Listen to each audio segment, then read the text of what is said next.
Hey everybody, it's Karen Anderson here with Aortichope, and this is our weekend review, and I think I'm by myself today. So this is a first, and as much as I love talking to myself and being uninterrupted, I don't know, this is feeling a little odd. I don't even have anybody to say, yeah, does this feel really odd? Yeah, it feels really odd.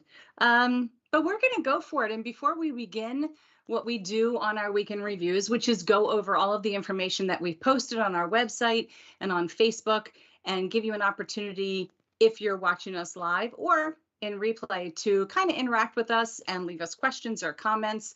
So hopefully I have lots of people that join us online today and want to interact with little old me, unless somebody surprises me and jumps on today. But before we get started, please click like and please subscribe and click the little bell so that you're notified of all of these great live events that we do in the community. And yeah, I guess I'm going to get started. And I'm going to warn you ahead of time, I got a little, maybe it's the allergies, put a little tickle in my throat. So if I just cough or go mute for a second, it's because I don't, want to gross everybody out with a little tickle in my throat. So we're going to start off with Medical Monday. And this was a great day to go over information about aortic valves. And I actually learned a lot of information in this day, but normally an aortic valve has 3 leaflets, and that's called a tricuspid valve, and that's the way it's supposed to be. But did you know that there are actually individuals who only have 1 leaflet? I did not know that. No, Karen, did you know? No, I didn't know. This is going to be really weird. But no, there's only 1 leaflet, and it's called a unicuspid. 2 leaflets we've heard of is called bicuspid. But there's also people out there that have 4 leaflets, and that's called a what's it called?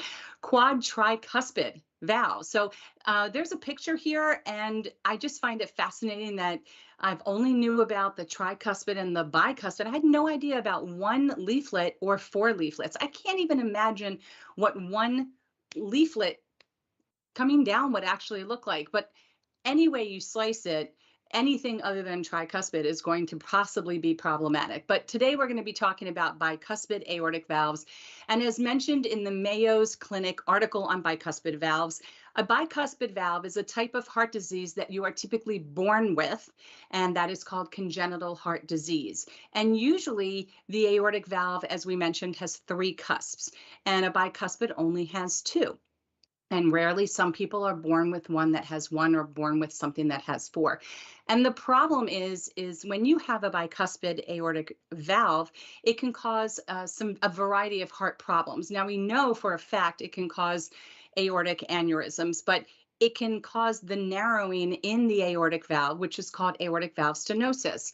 And as a result, the valve may not actually open fully, and blood flow from the heart to the body ends up being reduced or blocked, and that's going to be problematic. Backward flow of blood, which is actually called aortic valve regurgitation, and we know a lot of people in this community will hear that terminology. It doesn't only happen just in your aortic valve. You have a pulmonary valve, you also have your mitral valve, so there's a couple different valves, and this regurgitation can happen, and it sounds scary than it is, but it's just a little bit of backward flow. And sometimes the aortic or bicuspid aortic valve doesn't close tightly enough, and that can cause the blood to flow backward. Now, an enlarged aorta, I'm going to butcher the word, aortopathy. Some people who have bicuspid aortic valve have an enlarged aorta, and we know that that is an aortic aneurysm. And having an enlarged aorta increases the risk of a tear in the lining of the aorta, or that's the aortic dissection. So if you want to learn some more information about your valves, which would be aortic, tricuspid, pulmonary, and mitral, you should check out the article that's there. In addition, the Society of Thoracic Surgeons has this amazing patient website. If you look in the upper right-hand corner of their page and you click on the patient website, there's a whole slew of patient resources and information, and they go into a lot of great detail with easy to understand videos about your aortic valve. So that is information about the aortic valve. I will tell you for myself, I have a normal tricuspid or 3-leafed I'm probably using these terms now. I have 3 leaflets in my valve. So when I had my dissection, they were able to resuspend my valve. And we're going to get into that probably in some other day. But needless to say, my valve did not need to be replaced. And bicuspid valves are not things that you just know about immediately necessary when you're born. They typically are found subsequent to something else. So you're having a test done, you're having a echo or CT scan, and they happen to find this in your chest. And from the minute that it's found, you should always be monitored. Again, because anything other than the leaflets, the 3 leaflets, you're at risk for having regurgitation or stenosis and all of those other items that were mentioned here in this article. So that addresses the valve issues that we have within the community. And I will tell you another great page, another great resource where you can have an opportunity to interact with individuals that have had their aortic valves replaced would be Rock from the Heart. Their founders, Amy and Pete Johnson, know this way too well. Pete was born with a bicuspid valve. It was discovered and he did have scheduled surgery. So they're so helpful over there. If you get a chance, check them out. If you have any questions, feel free to ask them or ask anybody here on our page. So that is our Medical Monday. This is so fun doing this by myself. Oh my gosh. Not that I don't love everybody else that's with me typically. We're going to move right on to Topic Tuesday. And it is still Women in History Month for the month of March. So we discussed one physician last week, and this week we are happy to share with you, as noted in the National Institute of Health, Dr. Margaret Allen. Now, she entered the University of California, and here's a picture of her, San Diego Medical School, knowing that she liked learning how to work and how to fix things and problems, and she liked to work with her hands. A career in cardiothoracic surgery seemed natural for her, an assumption later borne out in 1985 when working at Stanford University as a resident with famed cardiologist and cardiac pioneer Dr. Norman Shumway. She became the first female surgeon in the United States to transplant a heart. I did not know this. Well, I did know this because I've posted this before, but bet you guys didn't know this. So you should really click on the link and find out some additional great information about Dr. Allen, and just another opportunity to celebrate women in this month, Women in History, specifically women that are in the field of cardiac surgery and cardiology. And so kind of covers our Topic Tuesday. And don't worry, I know I'm breezing through these, but I have so many other things now that I have you captured by myself as a captured audience. I have things I'm going to go through. So we're going to move on to Therapeutic Thursday, which was really a fun Thursday to go over. We recently discovered an article that was called the Emotion Chart. My therapist gave me that I didn't know that I needed, by Sarah Schuster. So compartmentalizing and putting away your feelings, it does not work. And I am going to raise my hand and say I am learning this firsthand. As to quote, because of course, feelings you don't feel, they do not simply just go away. They don't seep into the ground, never to return again. In fact, it's more like the water cycle. Whatever the earth absorbs eventually comes back as rain. Except in this version of the water cycle, the more water that goes unused and unprocessed, the bigger the storm. Water you ignore comes back with a fury, demanding your attention, raining big angry drops on your head. In the end, this rain will cause physical symptoms too. So what this is really discussing with you is when you take your emotions, whether it is about being newly diagnosed, or your emotions of getting ready to have a scan, or your emotions of having to have surgery, whatever the case is, if you put these emotions as a patient or as a caregiver up on that chart, push it back on the shelf, and you don't deal with it, it's going to come back tenfold, and we don't want that to happen. So what we attached here for you to take a look at was a wheel of emotion. Now, a wheel of emotion, it's a simple chart with different levels of color-coded emotions meant to help those who possess it to identify how they're actually feeling. Now, according to American psychologist Dr. Robert Plutchik, humans can experience 34,000 distinguishable emotions. I had no idea. If I was having 34,000 emotions, I think I'd have to possibly, people might think that I maybe had like multiple personalities. I'm not sure. How do you even have 34,000 emotions? How does somebody even figure out the number 34,000 emotions? But humans are capable of so many vast and complicated emotions. Identifying them is a practice, and dealing with them can be a strength. So here's an idea of your emotional chart. And so if you take a look starting off in the center, let's say you're feeling fearful. You're just feeling fearful and you're not quite sure where this fear is stemming from or how you can even deal with it. It sometimes works best to identify, well, what is fearful? Fearful is such a generalized term. So you go to the next level and you say, well, is my fearful because I'm scared and anxious? Or is it because I'm feeling insecure? Am I maybe feeling a little weak? Could I be feeling fearful because I'm scared of being rejected or I'm feeling threatened? These all have subcategories. So if, for instance, you're feeling fearful about an upcoming test and it's making you feel scared, okay, let's take a look at scared. Where scared then turns into, well, what is it? Are you really just feeling helpless or are you truly frightened? So let's take this again. If you're feeling fearful and it's because you're scared that you're going to be rejected, well, let's look at the rejected. And what does that rejected actually mean? Is it that you're excluded or you're feeling persecuted? So this is really interesting in it. I think it helps you kind of dig deep and look into yourself and maybe kind of help process what exactly that emotion is. Because just to say you're feeling fearful, fearful to you might mean fearful to me. We just identify it differently. And as a communications major, communications can just disturb and distress relationships if you come into it with different definitions of things. And to help you process your emotions, this chart is truly so wonderful to help you break it down and take it. It's like peeling away the layers of an onion. What is the root problem, I guess is what I'm getting at. So if you're feeling any of these types of emotions, before you get a chance to talk to a therapist, or if you're not quite ready for that, but you want to try to do this on your own and manage it, I do strongly suggest you break it down as this chart does and remove the different layers and see if you can determine where you actually are in the chart. So let's try this one more time.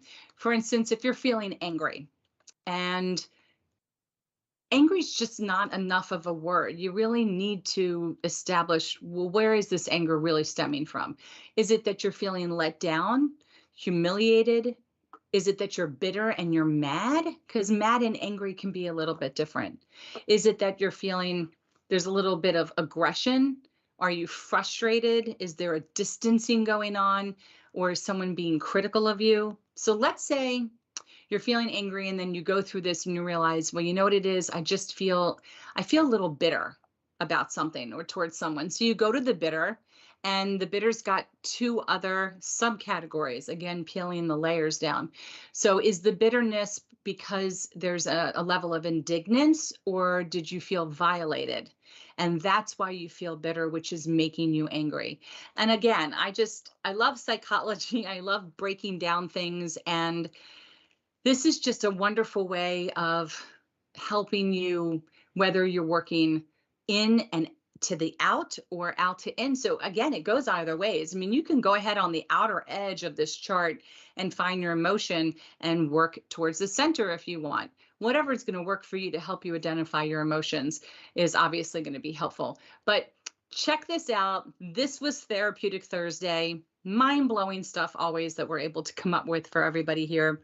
And that can lead you to saying, now that I've identified my emotions, how can I flip the script? How can I rewrite the narrative that's going on in my daily life? So hopefully it helps. Tell us, write us, let us know what you're feeling. Be interesting to hear from you guys and see if this works or not. So, Therapeutic Thursday. Oh, I love having the stage all to myself. This is so much fun. I do miss all my friends to banter with. So if any of you are here, please jump on with us. But let's move into Feel Good Friday. So it's Feel Good Friday. This was last week. This was right after St. Patty's Day, if I've got my dates correct. And I am curious to know how all of you spent your St. Patty's Day. I'm taking a note, and I'm going to tell you how I spent mine in a minute. Totally forgot to wear green. Big mistake. Okay, so as stated in the Rotary from an article titled Why Being Kind is as Important as Ever, written by Arnold Grahl, it is stated that doing good doesn't only benefit other people, it helps us too. And we all know this, and we talk about this a lot here at Aortic Hope. But studies show that helping others actually boosts your serotonin. It's a neurotransmitter that makes us feel satisfied. And another benefit to feeling rewarded when we do good is it lowers our stress levels. And who couldn't use a lot of that right now with so many different things that are going on in the world? Between potential wars and wars that are actually happening and a potential additional variant of COVID, there's just so much stressors going on that doing something good for another or for yourself really could help you feel a little bit better in these days. But have you ever noticed that when you're feeling at your lowest point, if someone does even the slightest of favor or gesture, it actually makes you feel amazing. And well, there's actually been a lot of research that when we are helping others or when we are doing something for someone else, our reward center lights up in the brain and our stress levels go down as cortisol is released. I love all these scientific studies to prove, to talk about these theories, but as you know, all of us here at Aortic Hope have been touched by aortic disease in some way. That's everyone that's on the board. And we are patients who actually volunteer to help others. And in helping others, we end up helping ourselves. So there's a picture here that goes over 40 ideas of ways to pay it forward. This is something that you should implement. Make a 30-day challenge and do 30 of these 40 in a month. I guarantee you're going to end up feeling really, really good about yourself, knowing that you've made somebody else feel good about themselves. But let's talk about it. Well, I might as well talk about all of them because I'm here by myself, so I'm going to talk about them all. But these were such fun ideas. So the first one, in case you guys can't read it and see it on the screen because it's not large enough, put a coin in a meter that's about to expire. Now, I know a lot of these meters, people have to pay with a credit card, but in the event you live in an old town, like that's a town that's near me, we do have meters. And it is kind of fun if you walk around and you got an extra nickel. Yes, they take nickels and dimes and quarters, and you see something's about to expire and you just give somebody some extra time because you know they're going to run out of the restaurant soon and check because they think they're running out of time. And when they get there and they see, oh my goodness, I have all this extra time, some stranger put money in, it's going to make them think about it. It's going to make them happy. Might make them do the same thing to someone else. Number 2, donate books that you no longer need to a charity shop. You can also donate them to a church or a local elementary school, but people are in desperate need of books, and to donate your used books is great. Maybe even leave a message in the book. Offer to pick up groceries for elderly people or disabled neighbors. So this is great too. While there is Instacart, if you know your neighbors personally, just offer to pick it up for them. I mean, there are still people that don't want to go out and hit the grocery stores themselves, and there are people that sometimes don't feel well or they've had surgeries, and to offer to do that simple task or go to the dry cleaner or something like that and pick up something, it's really helpful. There's nothing worse than having a situation where someone says to you, is there anything I can do for you? I mean, that's what we all say, right? And then you say yes, but then that person doesn't come through. It's really bad. So offer it if you mean it and come through for somebody. The next one, donate your old clothes to charity. I know a lot of people donate to the Goodwill. That's great, but there's many other charities. Dress for Success. There's probably local homeless shelters in your neighborhood. Do that spring cleaning. Get some of those old clothes out. There are plenty of people that can use your old items. Share your umbrella with a stranger on a wet, rainy day. I almost would rather give my umbrella away. I almost would, because I have so many umbrellas. I would almost rather just say, hey, take my umbrella. Yeah, I think I'm going to use that one. I think I'm going to do that one day. Drop off unused food to homeless shelters. Now, I know that sometimes they're particular, but as you're doing your spring cleaning on a Monday for movement, which would like kill two birds with one stone, make sure to pick out all of those canned goods and get them before they're expired. If there's things you just know you're not going to eat, and there's a lot of things I'm not going to eat that my husband buys at the grocery store, so I know we have things to donate, pull them out and drop them off at a shelter. Offer some of your services for free. So if you have a trade, whether if you have a kid that mows lawns, or you do some landscaping or painting or taxes or anything, just offer somebody that service once for free. See if it doesn't turn around their day as well as yours. Let's see, tell someone you love them. Oh, only if you love them. Obviously, I missed that part, but tell someone that you love them. Sharing your feelings, you can't even put a price on that. That's just worth so much. Even if it's just a friend. We don't really tell our friends that we love them that much. Just pick up the phone. Make it a point to go pick up the phone. Even today, as you're watching this, whatever day of the week this is, pick up the phone when you're done and just call somebody and just be like, you know what? I just want you to know I love you. Really care about you. It's important to do. Don't make their day. Adopt a pet that needs rescuing. Now, of course, you might not be able to do this because that's a very big responsibility, but we make it a point in my home that when we have pets, we only do it by pet rescue. Not judging those that don't, but there's way too many pets that need to be rescued and loved. So that's how we get our pets. Greet everybody with a smile. Just greet everybody with a smile. I've always learned that you never know what's going on in someone else's life. So I have had people help me, wait on me. I actually even experienced a physician today that just the attitude was just wasn't great. And I could have gotten very frustrated, and I decided, just kill them with kindness. All of these little sayings were created for a reason, and that's because they actually do work. Volunteer at a food bank. I've actually never done this one, and I've always wanted to do this, especially around Thanksgiving, but why are we waiting until Thanksgiving? Try to do it just any day, anytime. I mean, again, you're helping people, whether you're preparing the food or you're handing out the food, you're helping people. Invite someone to your new home for dinner. I don't have a new home, but I read it wrong. So there you go. But if you have a new home, you can invite them to your new home for dinner. This actually says invite someone new to your home for dinner. So wow, that's a completely different meaning. See, you switch a word and the meaning, it just totally changes. Invite someone new to your home for dinner. And when you invite somebody to your home, doesn't have to be for dinner. I think it's so fun if you just had little munchies sitting there when they don't expect it.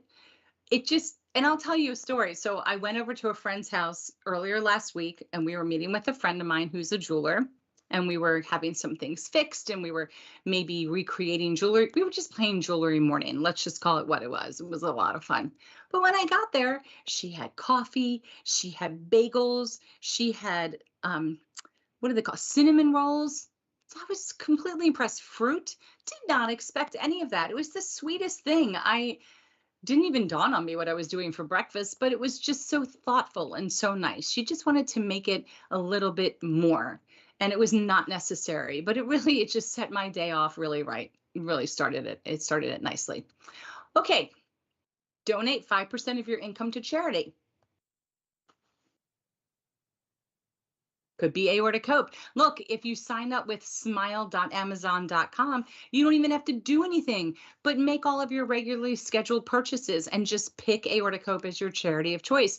Amazon actually makes that donation for you and they don't upcharge anything. So making a donation to charity, make sure you do your research about the charities that you're donating to. I can tell you that 100% of all donations that come into aortichope are turned right around and they're used towards the initiatives in the community. But make a donation to charity. Charities need some help. Pick up litter, pick up trash. I do try to do this when I see it. I can't stand seeing that people just dump it next to the trash can and it never makes it in the can. So help the environment. The environment will be happy too. It'll smile down on you. Ask for donations instead of birthday or Christmas presents. And this is so easy if you're on Facebook. You can just set up a Facebook birthday fundraiser, and you don't have to do anything. Put your story, thank people for that. You can actually take that a step forward and do the opposite. If you're having a wedding and you're having a wedding reception, people like to give away little tchotchkes at the table to their guests. You can actually create a scroll that says a donation has been made in your name in honor of the loved ones that we've lost that can't attend our special occasion today. And you can just tie that scroll with a ribbon, and people will know that you made a donation on their behalf. And that's basically thanking them for coming to your wedding. And you just go ahead and make a donation. Makes everybody really happy. They don't expect it, and it leaves a smile on their face. It's one of those things where people say, "Aw, it's great. It's so fun." Okay, offer your seat to an elderly person. This should go without explanation. People should be doing this all of the time. Do a good deed for a homeless person. So I missed that one. I got to tell you, and I don't have the person's name, but there is somebody that I watch on TikTok. As we all know, I watch a lot of TikTok. And he really struck me.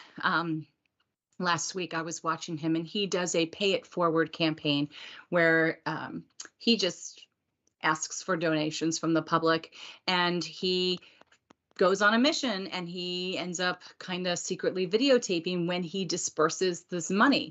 So it was funny. It was one day I saw him, he was talking with somebody that was apparently homeless on the corner, and asked the person, "Do you have a little bit of change? So I want to go get a drink." Person checked, they didn't have any. But the person said, "I'll sit with you if you find change. I'll sit with you." Well, this gentleman ended up giving this homeless person $500 because they were kind enough to even look through their pockets to find money. Another example, he was in a dollar store and asked a gentleman if he could please give him $1 or $2. He wanted to buy a gift for a family member. And at first, the person he approached was a little reluctant, but then he found him later, and the person he had approached said, "I have a gift card for you. I thought about it, and I want you to be able to get this gift for whoever it is. So here's a gift card." So this guy was so taken back by this level of generosity that he said, "I don't need your gift card, but I'm so thankful that you were just willing to help, that here's $1,000, and gives him $1,000. He had another person, he said, "I like your tie. Can I have your tie?" The guy said yes, and he gave him $500. And it's just this constant, what can we do to promote kindness in the world? And he's helped another homeless person buy teeth and get job skills and found him a job. And I don't know, those stories just really, they just warm my heart. They just do. All right, 21. Carry someone's grocery bags. Now, I don't necessarily have the ability to do this all the time, but that is a great thing that I think that you can teach your kids to do, especially if it's an elderly person or someone that's disabled. Just offer to help their bags. Trust me, I do not think they're going to feel offended. I think helping anybody, "Hey, can I help you with your bag?" As long as you don't come across creepy. I know there's so many concerns where people are scared that they're going to get conked on the head and swooped off and taken away, but I think just being helpful in general, even if you can get them out the door onto the curb, would just be kind.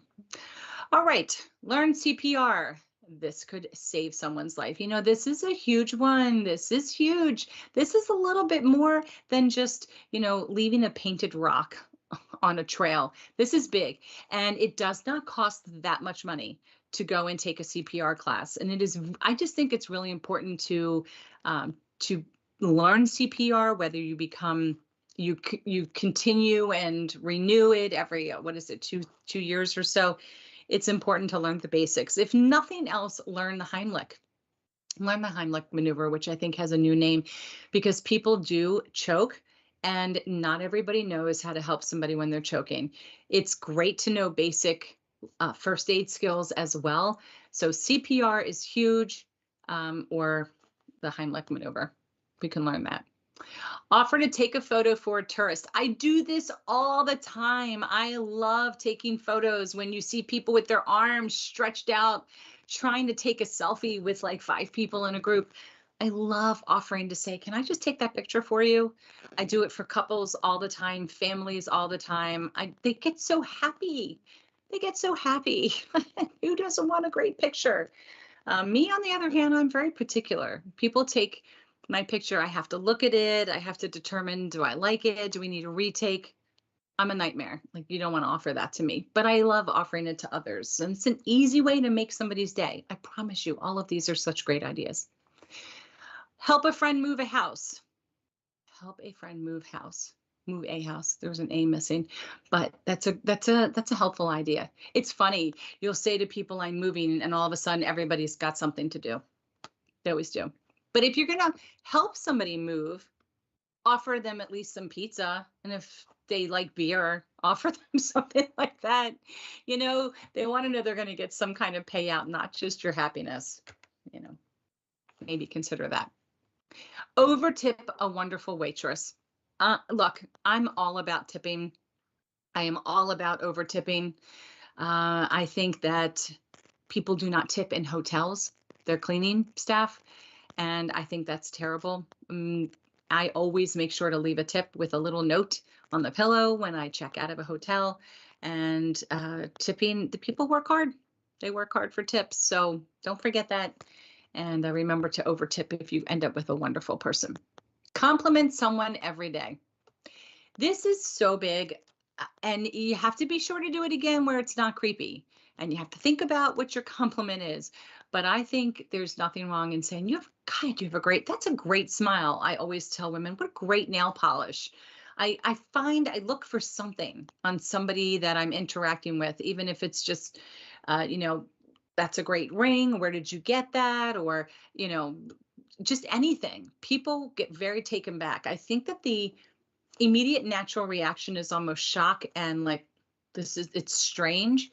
But then they will replay that in their mind and they'll think about it for a while. And if you have a nice genuineness to your compliment, it goes a long way. It really does. Okay, 27. Acknowledge people when they walk into a room.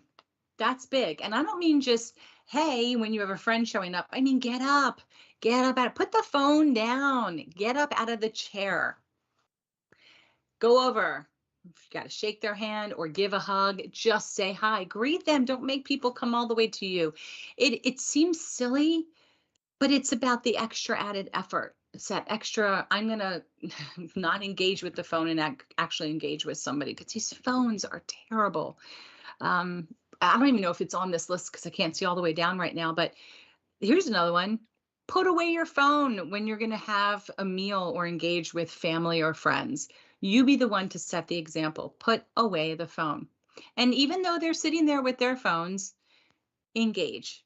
Ask, I'd love to hear about your day. It shows that you have an interest level, but put away the phones. Mow the lawn for an elderly person or somebody that that's had a surgery and is not able to do that for themselves. That's huge. We heard about my neighbor, I think this was a year or two ago. It was a crazy story. She was home alone with her daughter. She fell down the entire flight of steps into the basement, completely cracked her ankle. It was a mess. She dragged herself back up the stairs to get to the phone, to call her husband, to get the ambulance. And we saw her with the boot, didn't even know this happened. She was in a wheelchair. And immediately, I made big, huge tray of ziti and brought it over, checked in a couple days later. Do you want any more food? Not because the husband couldn't go to the store, because it made it a little bit easier. It's just making somebody's day easier. It's a big deal. Let someone go ahead of you in queue or in line. That's huge too. Look, if you're at the grocery store and you've got one item, I know you really want to get out of there, but if somebody, or if you've got a couple items and you see somebody behind you with one, just let them go ahead of you. They will not forget that. And you won't forget how it makes you feel too. You can wait a few more minutes. We're always in such a hustle and bustle. And someone who has to go to the post office often to do our Hope Mail packages to everybody in the community, and there's so many I have to do a month. People hate me when they see me coming. Not the people that work there, people in line. And I will always let people go ahead of me because I know I'm going to be there for about a good solid 20 minutes. I got nothing else to do. I get no place to be most of the days, so I constantly let people go in front of me. Makes me feel great and makes them super happy.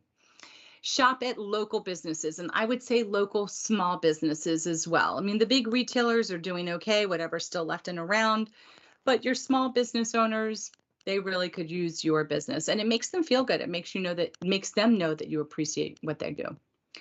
Donate blood. If you're able to donate blood, this is also in that category of it goes beyond making someone's day. It could save someone's life. So if you're able to, contact your local Red Cross. Stick up for someone who's being treated badly. Now, as an adult, I have zero tolerance for any sign of bullying from children. If I'm out and about, now that my son's grown and kids are acting crazy or amok, I may say something. I don't have the ability to keep my mouth shut. I may say, ooh, wow, that was kind of mean. Because if it's mean, it's mean. You need to let them know that it doesn't sound good and it's not nice. And if I hear somebody say something terrible about someone, I'm going to jump right in and give that person a compliment and counteract the terribleness that happened. The chain of events as far as the effect on someone's emotional well-being are huge. These are all just simple things that we should be doing. These are simple things. They're really not mind-blowing ideas, but think about them a little bit when you're out and about. Spread good news. Spread good news, not just gossip. And we all know that we spread a little bit of gossip. Spread the good news. Spread the cheer. Spread the fun, wonderful stories that you hear as well. Send flowers to someone going through tough times. And you know what? Flowers are great. I think what's better is a handwritten letter.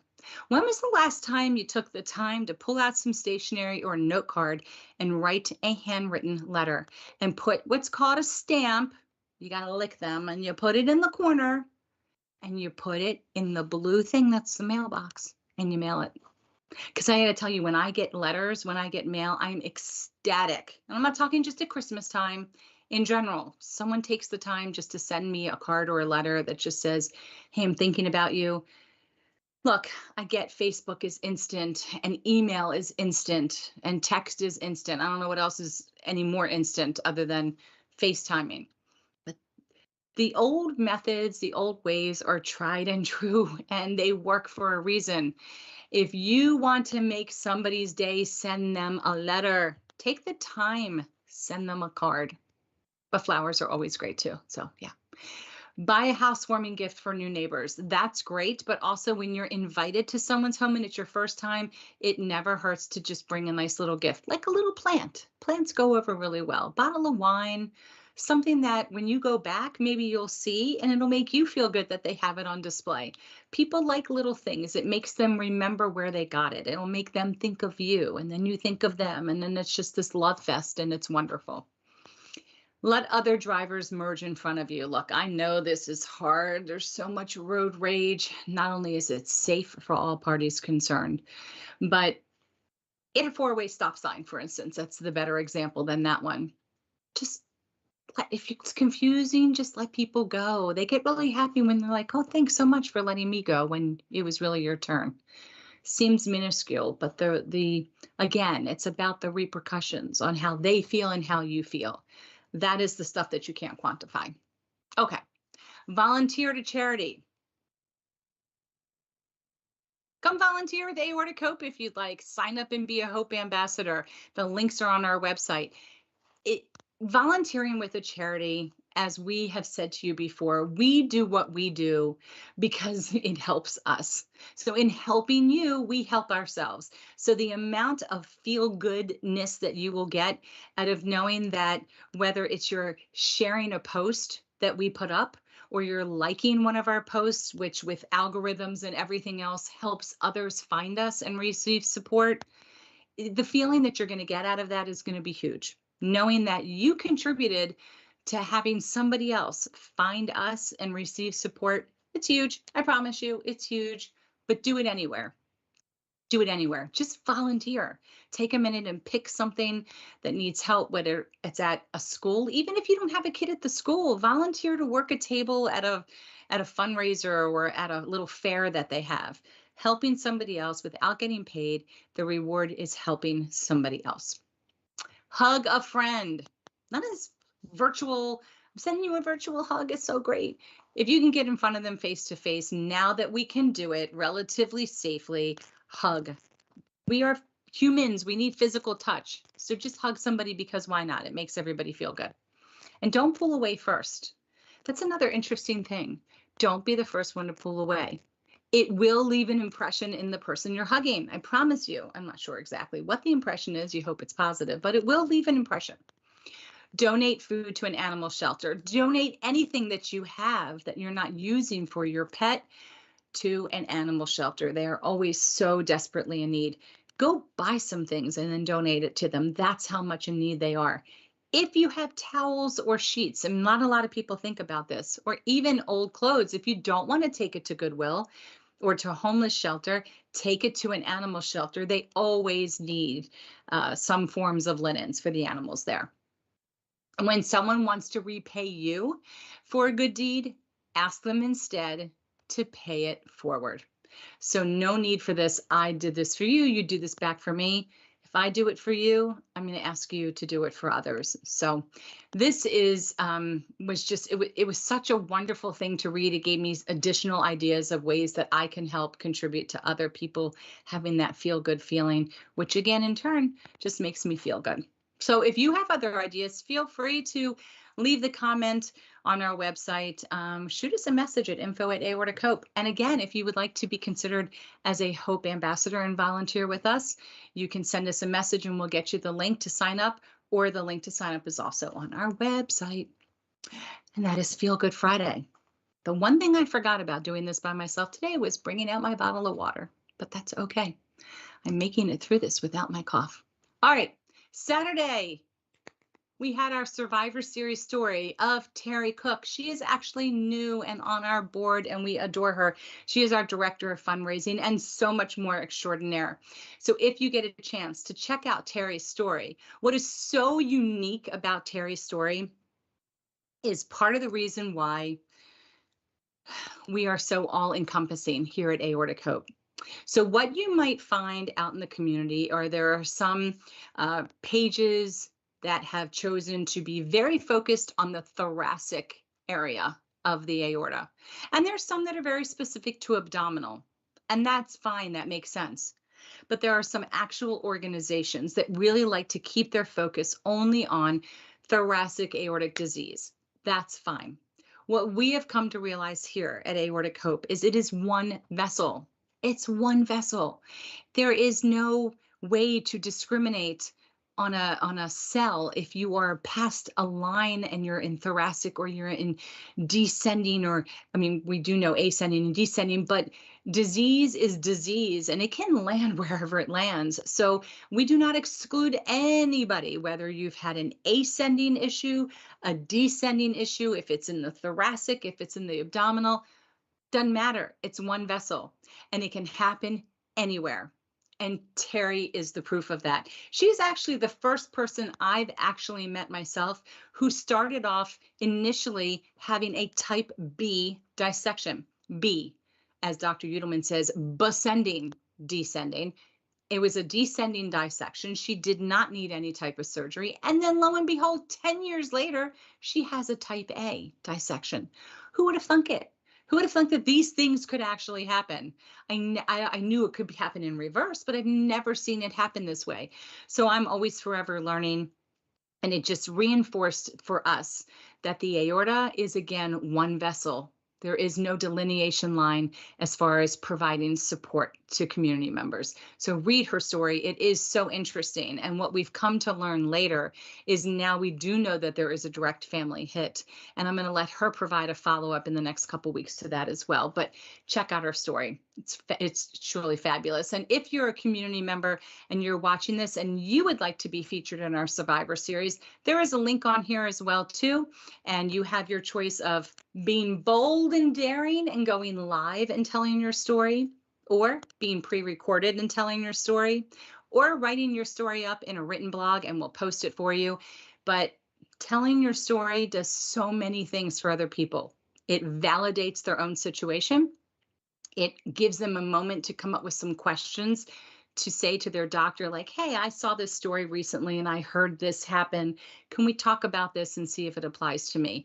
And telling the story for the storyteller, whether as a caregiver or survivor, is very therapeutic. I promise you, you're going to walk away and you're going to know that you have the chance of helping someone else and it's going to make you feel good. Ah, just like our Feel Good Friday. See a little connection there? All right, that's our survivor story for Saturday. And now we're moving on to Swag Sunday. So we have awesome swag. That's it. Post close. No, seriously, we've got awesome swag. These over here, these are our seatbelt covers, and it's actually the perfect way to notify a first responder of your medical condition because they are bright and they are bold and they sit right on your seatbelt. So it's a seatbelt cover. They come in red, they come in black, they come in yellow. You have your choice of regular medic alert saying thoracic aortic aneurysm, abdominal aortic aneurysm, aortic dissection, or new Marfan syndrome. So can you imagine if you had Marfan syndrome and you had this on your seatbelt cover, whether you're in the passenger seat, front seat, back seat, driver's seat, and God forbid you get into a car accident and you can't explain your medical situation, but they see this bright seatbelt cover when they come over to you, and tucked inside is a card where you can list your medical conditions, your emergency contact information, the medications you're on, the allergies you have, a world of everything. It's all in there for them to see. It's as important as having a medical ID bracelet, but this is just a little bit different. And you can get yours with a $15 donation if you're domestic, 20 if you're international. But we also have, for instance, our aortic disease awareness ribbon magnet. These are fabulous. This is a great way to start a conversation about aortic disease. And with a $10 donation, we can send that to you. It's great for the fridge, and then your friends ask you what it is. It's so great for the car. It's great for you to get and slap it on the back of your doctor's car or an ambulance that's driving by. People are going to ask you, what is this ribbon? And it's so funny. I drive in town and I'll see somebody with the ribbon on the car and I get super excited. And then I realize it's one of my board members, Tammy, who's been a co-host on here many times, but it is fun to see it on another vehicle. So check out our swag. There is a section here on our website called Hope Shops. If you click there, you will get all of your information where you can order yours today.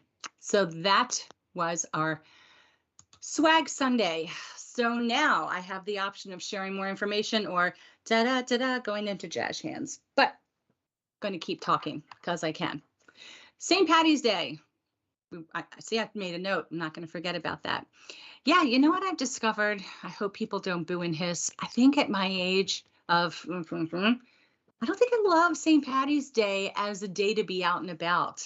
I find it very stressful because there's so many drunk people. I went to the dry cleaner and there was a line of people and they just were really drunk very early on in the day.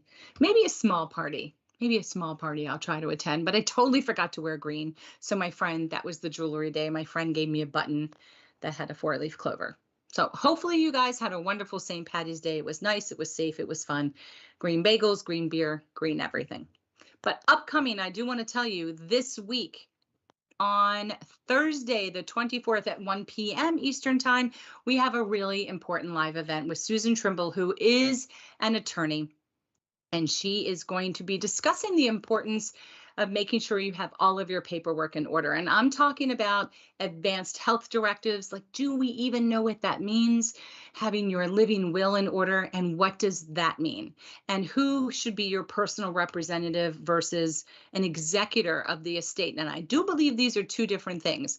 Look, this is not a fun topic that anybody wants to talk about, but it is important and we need to bring it out of the dark and we need to talk about it.